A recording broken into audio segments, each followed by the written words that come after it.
we're good. Hello everybody and welcome back to the Wire Barn. I'm Maddie and today I'm going to be showing you how to strip and crimp wire. This is a very basic step in building a proper automotive harness or splicing into one. We will be going over the basic tools that you need for it and how to strip and crimp. So let's get into it.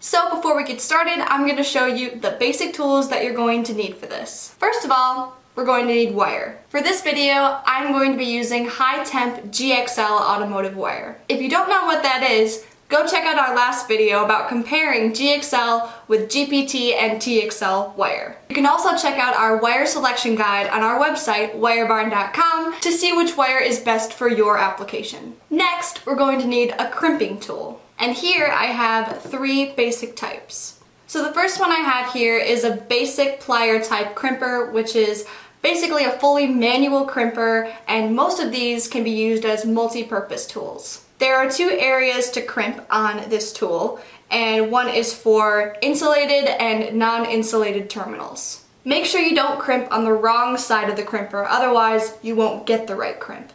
The next kind of crimper that I have right here is a ratcheting crimper.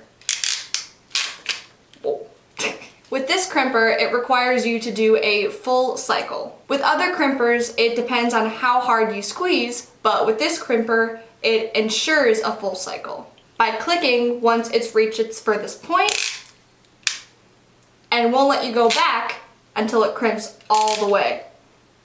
See that? Kind of fancy.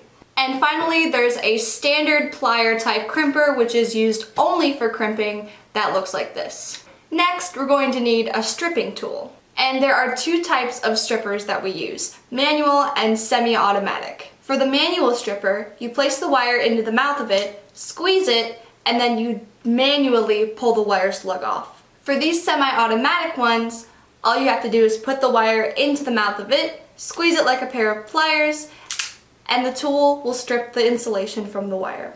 Here we have another semi-automatic crimper that bites down like an alligator mouth and strips the insulation from the wire.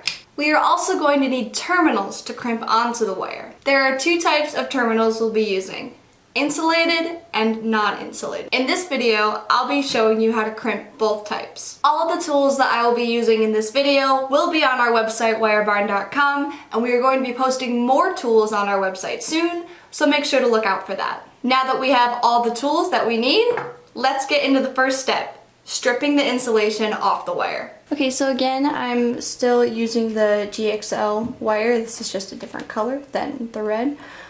So once you know how much insulation you want to take off the wire, that's when we grab our stripping tool. I'm using one of the semi-automatic strippers.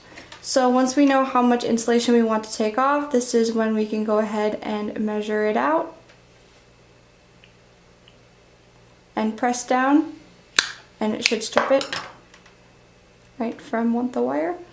If you're stripping a smaller amount of insulation, then it should just fall right off of the stripper.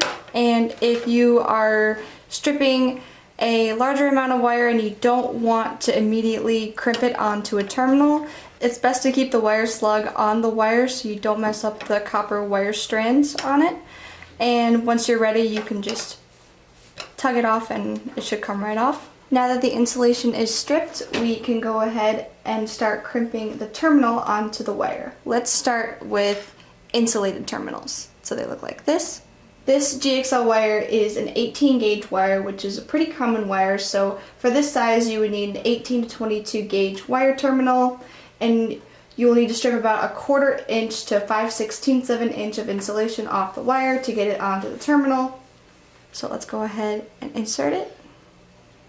You should see a little bit of the wire hairs poking out of the terminal. If there's too much or not enough, then you may need to restrip. And as you can see, mine is pretty good. Once it's inserted and it fits nicely, this is when we can grab our crimping tool. This is the tool that I'm going to be using. It's a standard plier crimper. And on here you can see how it says insulated and non, which is insulated and non-insulated terminals. So since this is an insulated terminal, we can go ahead and insert it on the part that says insulated. So we can go ahead and insert it like this. And once it's on there and it fits nice, we can go ahead and squeeze the pliers. Then we can take it out of the crimper. You're all done. This would be the same process for non-insulated terminals, except for on the crimper, when you go to insert it, you would insert it on the part that says non for non-insulated terminals. So this is what it would look like. First, we strip our wire. Then this is what the non-insulated terminal looks like.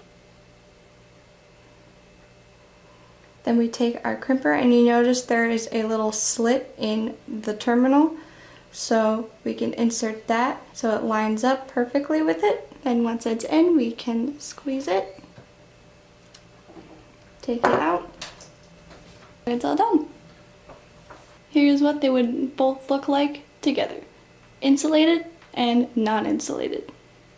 And there we have it! One more thing before we go. I got the barn joke of the week for you. Are you ready? What kind of internet connection would you get in a barn? Stable Wi-Fi. Let me know if you laughed, because that was pretty funny. Thank you all so much for watching. I hope you found this video helpful. If you did, make sure to like, subscribe, and leave a comment down below on what you want us to talk about in future videos. And last but not least, make sure to check out wirebarn.com for all your wiring needs. Thank you all so much for watching, and I'll see you next time. Bye! And cut.